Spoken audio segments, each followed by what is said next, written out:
होगी ज्योति तैयारी सारी? हाँ जी मम्मी जी, सारी तैयारी होगी। बस मम्मी जी मुझे ना थोड़े से पैसे दे दो पर्स में रखने के लिए। पैसे? अरे ज्योति तेरी सारी तो तैयारी करवा दी, 2 सूट तुझे लेके दे दिए, सारी तुझे ज्वेलरी लेके दे दी, पहले ही मेरा 4-5 हजार रुपये खर्चा हो गया है। अब पैसे क्या करने हैं तूने? बस मम्मी जी कोई ज़रूरत पड़ जाती है इसलिए मांग रही थी। अरे पैसों की क्या जरूरत पड़नी है तुझे? यहाँ से तुझे छोड़ने आशु जा रहा है, वापस छोड़ने तेरे भाई ने आना है। कोई बस का किराया लगना है क्या तेरा जो तुझे पैसे चाहिए? और एक तेरे बुआ के लड़के की शादी के लिए मैं पूरा घर लुटा दूं क्या तेरे ऊपर? कोई पैसे पूसे नहीं है मेरे पास। मम्मी जी 1000 तो दे दो मम्मी, पर्स में रख लेगी बेचारी। अरे बेचारी का है कि ले जा, मेरे बेटे को ही ले जा पर्स में डाल के, कमाने वाले को। अरे मम्मी रोने लगी बेचारी। अरे रोने दे फिर, मैं क्या करूं बेटा? 1000 तो क्या पेड़ पे लगते हैं पैसे जो उठा उठा के देती रहूं मैं इसे? मम्मी सारी सैलरी तो मैं आपके हाथ पे रख देता हूँ, और मम्मी दे देते उसमें से आप थोड़े बहुत पैसे। मायके जा रही है, वहाँ पे इसके भतीजा भतीजी हैं तो वो कुछ मांग ही लेते हैं। भतीजा भतीजी हैं तो क्या घर लुटा दूं उनके ऊपर? अरे दहेज में क्या लेके आई थी? खोटा सिक्का? अरे ये तो शुक्र कर कि तेरी माँ इसके ऊपर इतना खर्चा कर रही है। 2 सूट इतने बढ़िया लेके दिए हैं, वो भी इसलिए कि मायके जा रही है कि कहीं वहां पे जाके मेरी नाक ना कटवा दे कि सास ने क्या लेके दिया है। और जो तू बात कर रहा है ना सैलरी की, तो सैलरी में हर महीने नोट के ऊपर नोट रख के बैठी नहीं रहती, सारा घर खर्च में ही लगा देती हूँ तुम्हारे लिए। कोई पैसे नहीं है, जाके बोल दे उसे। चलो ठीक है मम्मी, बोलता हूँ उसे। जोरू का गुलाम 4 दिनों में ही बदल गया है। सही कहते हैं, शादी होते ही ना बस लड़के तो ना अपनी बीवी के ही हो जाते हैं। एक तो अंजलि नहीं पहुंची अभी तक, मेरे से वैसे भी घर का कोई काम होता नहीं है, ये बहू भी चलेगी तो मैं क्या करूँगी। हेलो, हाँ अंजलि क्या बात, आई नहीं बेटा? चल ठीक है, बनाऊं खाने का कुछ, पहुंचने ही वाली है।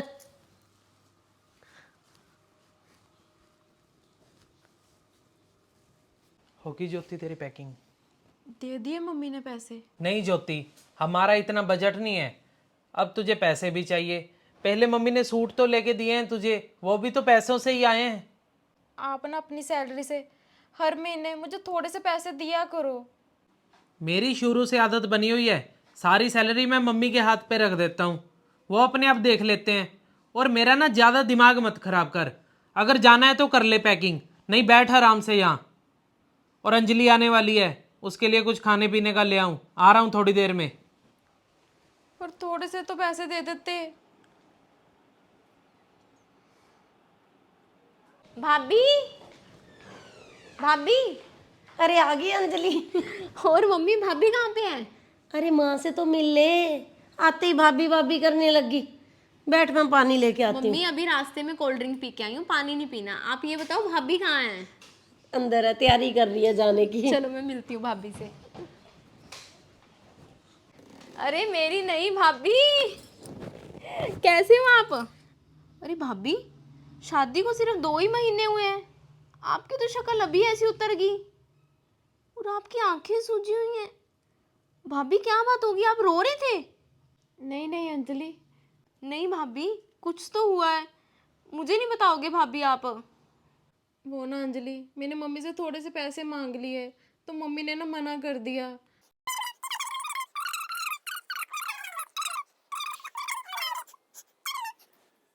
चुप हो जाओ भाभी, अब रो मत, मैं करती हूँ मम्मी से बात, आप टेंशन मत लो।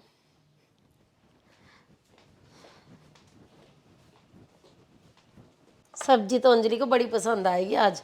मम्मी आप ये बताओ, आप भैया की सैलरी का करते क्या हो? क्यों अंजलि, क्या हुआ? इतनी अच्छी सैलरी है मम्मी भैया की, और आज भाभी ने मायके जाना था, उन्होंने पैसे मांग लिए तो आपने मना कर दिया उनको। अब ये बात उसने तुझे बता दी? बताते क्यों ना, मैं क्या घर की मेंबर नहीं हूँ? अरे मम्मी, या तो ना आप ऐसे करो, भैया की सैलरी ना भाभी को ही दे दिया करो, वो अपने आप सब कुछ देख लेंगे, अपने खर्चे खुद कर लेंगे।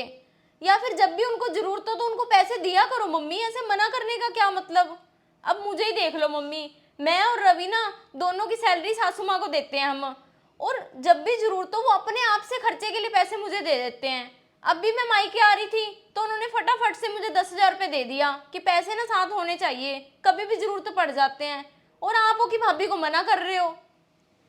और भैया आज ना भाभी को मैं पैसे देके जा रही हूँ मायके जाने के लिए, और जब आपकी सैलरी आ जाए ना तो आप मुझे वापस कर देना। अरे रुक, अब और कितना शर्मिंदा करेगी मुझे। दे देती हूँ पैसे तेरी भाभी को खर्चे के लिए। और आज अंजलि मुझे भी समझ आ गया है कि इज्जत तो इसी में है मेरी भी, कि या तो उसे सैलरी उसके हाथ पे रख दूँ या फिर उसकी हर ज़रूरत पूरी करूँ, चाहे सैलरी से ऊपर खर्चा हो और चाहे खर्चा कम हो। तो दोस्तों आप सभी भी, यदि आपने प्रधानगी लेनी है ना घर की, तो भाई उसमें पैसे ज़्यादा भी लग सकते हैं आपके। तो या फिर आप बहू को ही सौंप दो उसके पति की सैलरी, भाई यही है, भाई 10,000 कमाता है या 20 कमाता है, इसी में गुजारा कर ले तू।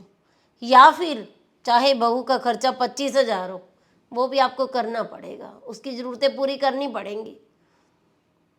तो ऐसा धर्म संकट के अंदर बेटे को नहीं फंसा देना चाहिए कि भी सैलरी मैं किसे दूं, पैसे किसे दूं। तो उसका भी पूरा हक बनता है, जैसे माँ बाप के प्रति पूरी जिम्मेवारी होती है ना, ऐसे ही पत्नी की भी पूरी जिम्मेवारी होती है। वो अपना परिवार छोड़ के आई होती है, अब मायके जाएगी तो मायके के अंदर आपकी इज्जत भी तो कम होगी यदि वो खाली हाथ जाएगी तो। अब वो टाइम नहीं रहा कि मायका सिर्फ लेने के लिए होता है दोस्तों, मायका भी लेना देना दोनों ही करने पड़ते हैं मायके में भी, तभी इज्जत बनती है वहाँ पे भी। तो आप लोगों को हमारी ये छोटी सी स्टोरी कैसी लगी? अच्छी लगी तो इसे शेयर ज़रूर कर देना। और जो नए लोग हमारी स्टोरी देख रहे हैं, ऐसी ही और स्टोरी देखने के लिए Manchanda family vlog, Anjali Manchanda, mister and Mrs Manchanda और वनीता मनचंदा को फॉलो ज़रूर कर लीजिए।